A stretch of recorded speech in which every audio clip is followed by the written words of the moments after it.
కూడా జపం చేయాలి. ఇది చోట చెప్పాలి కానీ ఒక్కరికి చెప్పేస్తున్నా. महामाले महामाये सर्वशक्ति स्वरूपिणे चतुर्वर्गस्त्वं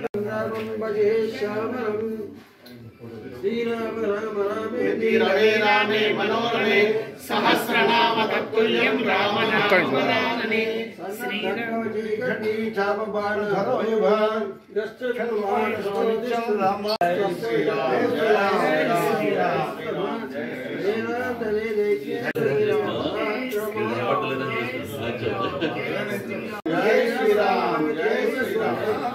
जय श्री राम जय श्री राम जय श्री राम नमः सोपाय जगन्नाथ स्थान जय जगन्नाथ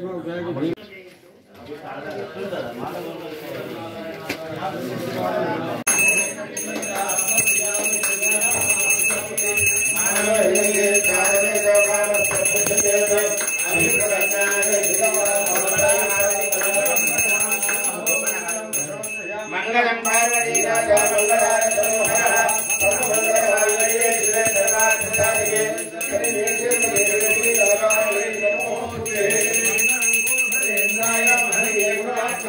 राजाधिरामाय प्रसयकारिणे नमो वैश्वनाथनाथ कुबेराय वैश्वराजा महाराजाधिराज्यं भोज्यो स्वराज्यं वैराज्यो पारमेश्वराय समर्पयामि श्रीमन्नारायणाय समर्पयामि स्वस्ति प्रजाभ्यः परिपालयन्तां न्यायेन महादेव्यै च विद्महे विष्णुपत्न्यै च धीमहि तन्नो लक्ष्मी प्रचोदयात् तत्पुरुषाय विद्महे महादेव వారి ఇంటికి వెళ్ళి మనం భిక్షకు హాజరవుదాం.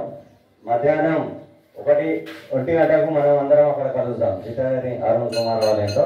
అదే जय राम जय जय राम श्री राम जय राम जय जय राम राम जय राम जय जय राम श्री राम जय राम जय जय राम श्री राम जय राम जय जय राम श्री राम जय राम जय जय राम श्री राम जय राम जय जय राम श्री राम जय राम जय जय राम श्री राम जय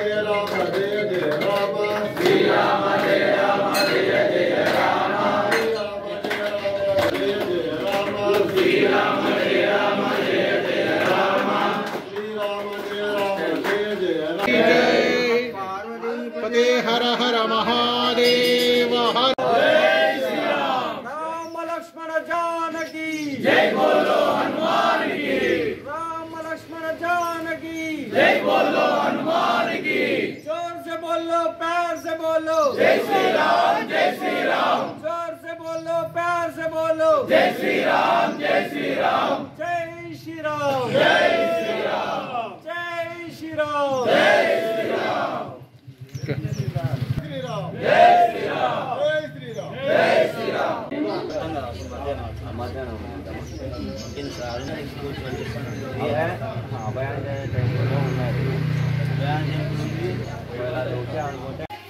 జై శ్రీరామ్. ఈరోజు హరిహర ఆలయంలో తేదీ 22వ తారీఖు రోజు అయోధ్యలో భవ్య బాలరాముడి విగ్రహ ప్రతిష్టాపన నిమిత్తం దానిని పురస్కరించుకొని ఈరోజు హరిహర ఆలయంలో శ్రీరామ దీక్ష తీసుకోవడం జరిగింది. దీని యొక్క ముఖ్య ఉద్దేశం మనందరికీ తెలుసు.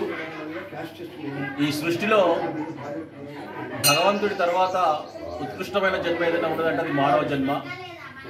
సో అటువంటి మానవ జన్మకి పరిపూర్ణతను ఆస్వాదించినటువంటి ఒక మహోన్నత వ్యక్తి, పురుషోత్తముడు అనేటువంటి ఒక మాటకి ఆదర్శమైనటువంటి వ్యక్తి శ్రీరాముడు. అది మనందరికీ తెలిసినటువంటి విషయమే. అటువంటి శ్రీరాముడి భవ్య బాల విగ్రహ యొక్క ప్రతిష్టాపన నిమిత్తం ఈరోజు ముందస్తుగా 22వ తారీఖు ప్రాణప్రతిష్ఠ చేయబోయే దాని నిమిత్తం ఈరోజు ముందస్తుగా శ్రీరామ దీక్షను చేపట్టి ఈ వారం రోజులు ఈ దీక్షని కొనసాగించాలనుకున్నాం. ఇందు నిమిత్తం ఈ హరిహరాలయంలో ఇక్కడ పురాతనమైనటువంటి శ్రీరాముడి ఆలయం ఇది. హరిహరులు ఇద్దరు ఉన్న హరిహరాలయం యొక్క అర్చకులు కావచ్చు, విశ్వ హిందూ పరిషత్ వారి ఆధ్వర్యంలో నిర్వహిస్తున్నటువంటి ఇటువంటి కార్యక్రమానికి అన్ని రకాలుగా ఏర్పాటు చేసి మాలధారణ కార్యక్రమం వారు చేశారు. ఈ యొక్క శ్రీరాముడి విగ్రహ ప్రాణ ప్రతిష్ఠ పురస్కరించుకొని ఈ 7 రోజులలో మాలధారణ కోసము ఎంతోమంది అటు వారికి కావచ్చు ఇటు మాకు కావచ్చు, వాస్తవంగా ఇప్పుడు కేవలం ఇప్పుడు ఒక 30-40 మందితో మాత్రమే ఈ యొక్క మాలధారణ కార్యక్రమం ప్రారంభం అయినప్పటికీ సమయాభావం వల్ల అందరికీ అందించలేకపోయాము. ఇంకా చాలామంది కూడా ఈ యొక్క శ్రీరాముడి ఈ యొక్క ప్రాణ ప్రతిష్ఠ కార్యక్రమంలో పాలు పంచుకోవాలనే ఒక ఉత్సాహంతో ఉన్నటువంటి భక్తులు చాలామంది ఉన్నారు. సో కానీ అందరికీ సమయాభావం వల్ల కొందరికైతే ఈ యొక్క డ్రెస్సెస్ కావచ్చు, ఇంకా కొన్ని సమకూర్చుకోలేనటువంటి సమయంలో చాలామంది కూడా ఆగిపోయారు. కానీ ఇంకా భవిష్యత్తులో చాలామంది పెరిగేటువంటి అవకాశం ఉన్నది. సో ఇటువంటి ప్రాణ ప్రతిష్ఠ కార్యక్రమానికి ఈరోజు మాతో అందరూ వేసుకున్నటువంటి భగవద్భక్తులందరికీ కూడా రాబోయే ఈ భవ్య బాల విగ్రహ ప్రతిష్టాపనకి స్వాగతం పలుకుతూ మరి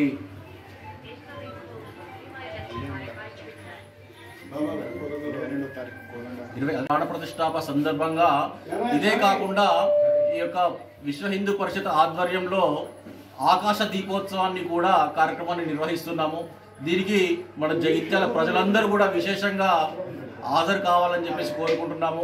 దీనికి సంబంధించి ప్రతి వార్డులో కూడా జగిత్యాలలో ఉన్నటువంటి అన్ని వార్డులలో, ఎందుకంటే ఈరోజు చూసినట్లయితే వాస్తవంగా మనం వార్తలు వింటున్నాం, అయోధ్యలో ఏదైతే ఇప్పుడు ప్రకృతిలో కూడా ఈ శ్రీరాముడి విగ్రహ ప్రతిష్టాపన జరుగుతుంది అంటే విశ్వమే ఒక విధంగా పులకరించిపోయినట్లుగా అక్కడ ఎప్పుడు లేనటువంటి జటాయు పక్షులు రావడం, అదేవిధంగా ఎప్పుడో కనుమరుగైనటువంటి పక్షులు, అదేవిధంగా జంబూకాలు రావడం, అదేవిధంగా ఈ యొక్క మరి లక్ష్మణుని అవతారమైనటువంటి ఆదిశేషుని అవతారమైనటువంటి ఆ యొక్క సర్పాలు కూడా, అంటే కనుమరుగైనటువంటి సర్పాలు కూడా అక్కడికి రావడం, అంటే ప్రకృతి కూడా శ్రీరాముడి యొక్క ప్రాణ ప్రతిష్టని ఆహ్వానిస్తుంది. కాబట్టి మనం కూడా దానికి కృతజ్ఞతగా లేదా మన వంతు బాధ్యతగా ఈ ఆకాశ దీపోత్సవాన్ని జరిపి ప్రకృతి ద్వారానే మన యొక్క సంతోషాన్ని మనం వెలిబుచ్చాలనేటువంటి ఒక ఆలోచనతోటి ఆకాశ దీపోత్సవం 22వ తారీఖు రోజు నిర్వహిస్తున్నాము. సో దీనికి భగవద్భక్తులందరూ కూడా విశేషంగా హాజరయ్యి ఈ యొక్క శ్రీరామ భవ్య బాల